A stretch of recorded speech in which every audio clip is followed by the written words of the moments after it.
73% of Gen Z leaders now occupying director-level roles globally say they would rather resign than work under a hierarchical command structure. That's not a preference. That's a structural incompatibility with how most organizations still operate. And if you lead people, that number should terrify you. Here's what nobody's saying in boardrooms yet. Gen Z executives aren't rejecting authority. They're rejecting the theater of it. They've watched millennials climb ladders only to find the ladder was leaning against the wrong building. They've seen executives make decisions behind closed doors that affect thousands of people who never got a voice. And they've grown up in an information economy where the best idea wins, not the person with the biggest title. The tension isn't philosophical. It's practical. A 2025 McKinsey study found that organizations with distributed decision-making authority saw 42% faster problem resolution and 38% higher retention of high-potential talent. Gen Z leaders have internalized this data. They expect it. And when they don't find it, they leave, not angrily, just quietly, to competitors who get it. In Southeast Asia specifically, this dynamic is even more pronounced. According to a 2026 LinkedIn talent report, Singapore and India saw the highest executive voluntary turnover rates in the Asia-Pacific region, with Gen Z leaders citing lack of autonomy and decision-making as the primary driver. That's not a retention problem. That's an architecture problem. Over the next 9 minutes, we're going to decode exactly how Gen Z executives think differently about authority, what's actually driving this shift, and what you need to rebuild in your leadership structure today if you want to compete for talent. This isn't about being their friend. This isn't about flat hierarchies. This is about understanding a fundamentally different operating system for how decisions get made. When you're operating at scale, we'll show you 3 frameworks that separate companies losing their best young talent from companies that are building dynasties with it. Framework 1.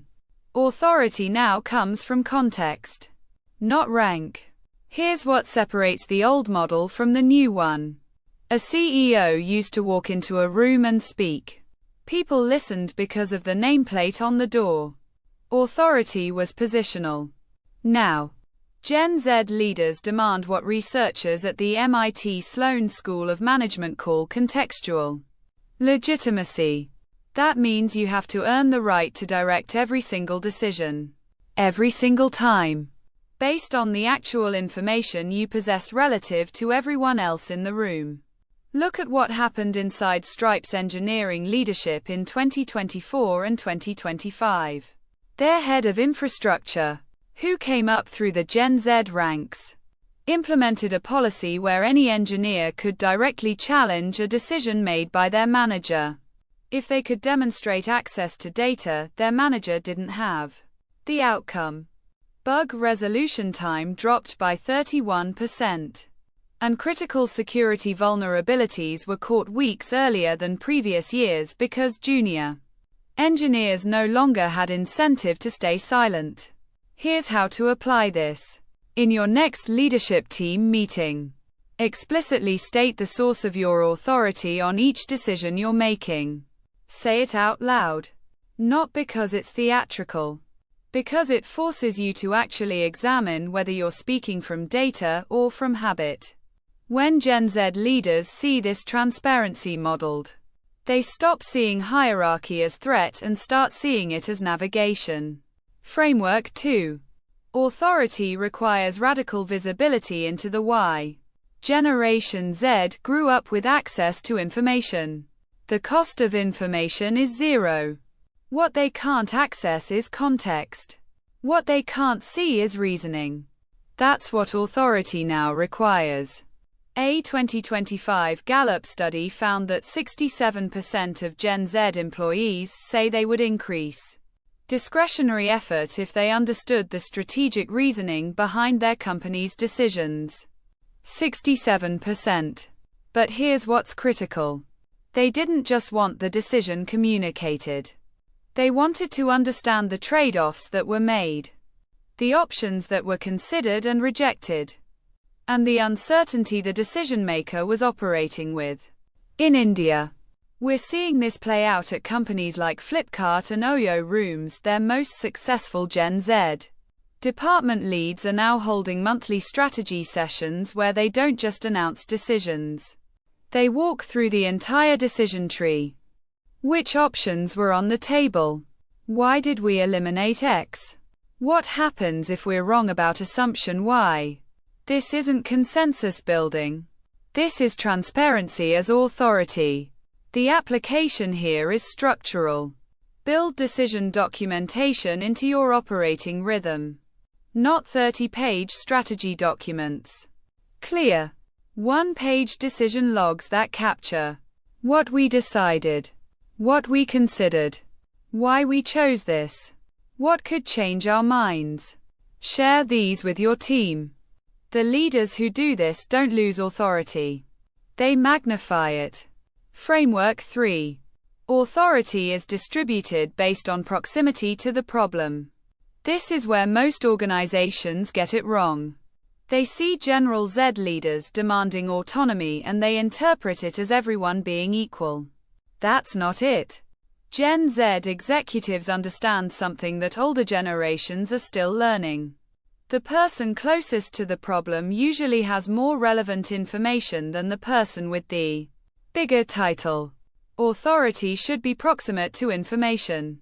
According to 2026 research from Deloitte's Global Future of Work study, organizations that implemented decision rights based on expertise and proximity rather than hierarchy saw a 49% improvement in decision quality and a 32% reduction in escalation cycles.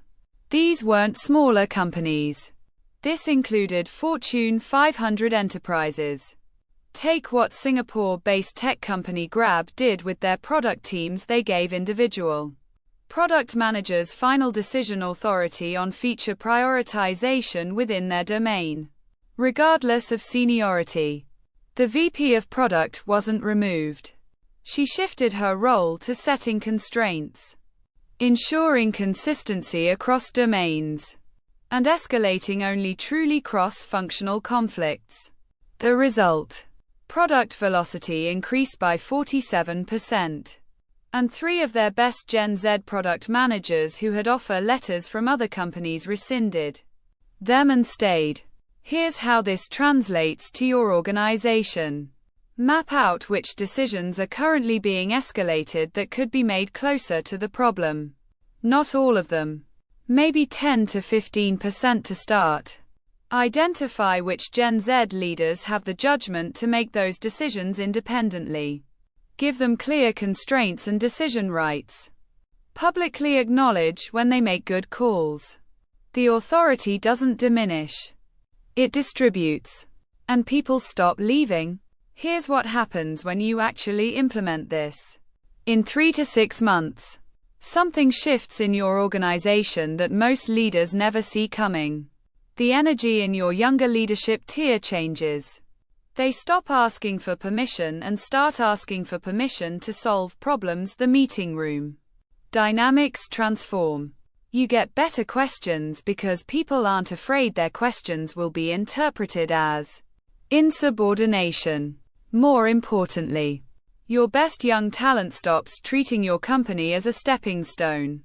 They stop looking, because for the first time, they're working inside an organization where the chain of command is actually a chain of information, not a chain of control. Where authority is earned, not inherited. Where their ideas don't have to climb a ladder to be heard. This isn't a soft outcome.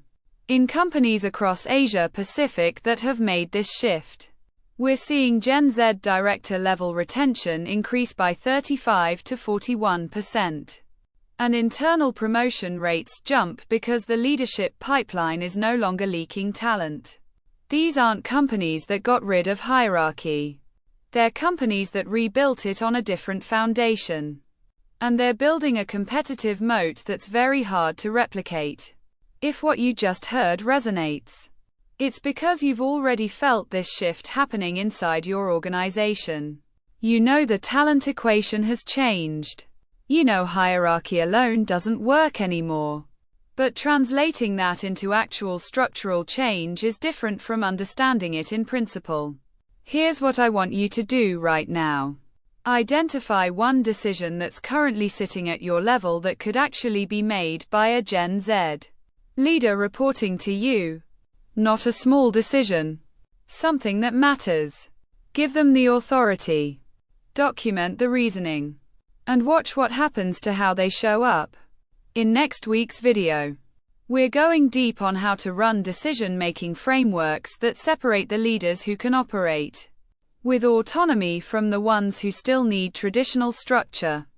Because not all Gen Z executives are the same. And giving autonomy to the wrong person breaks teams. You don't want that. Neither do we. So subscribe, hit the notification bell, and we'll see you next week. Thank you so much for watching this video. If these insights resonated with you, please subscribe to Apex Minds D4J and hit the notification bell so you never miss our weekly content. Share this video with a colleague who needs to hear it. We will see you. Thanks for listening. If you found this valuable, please subscribe to Apex Minds D4J for more powerful insights. See you in the next one.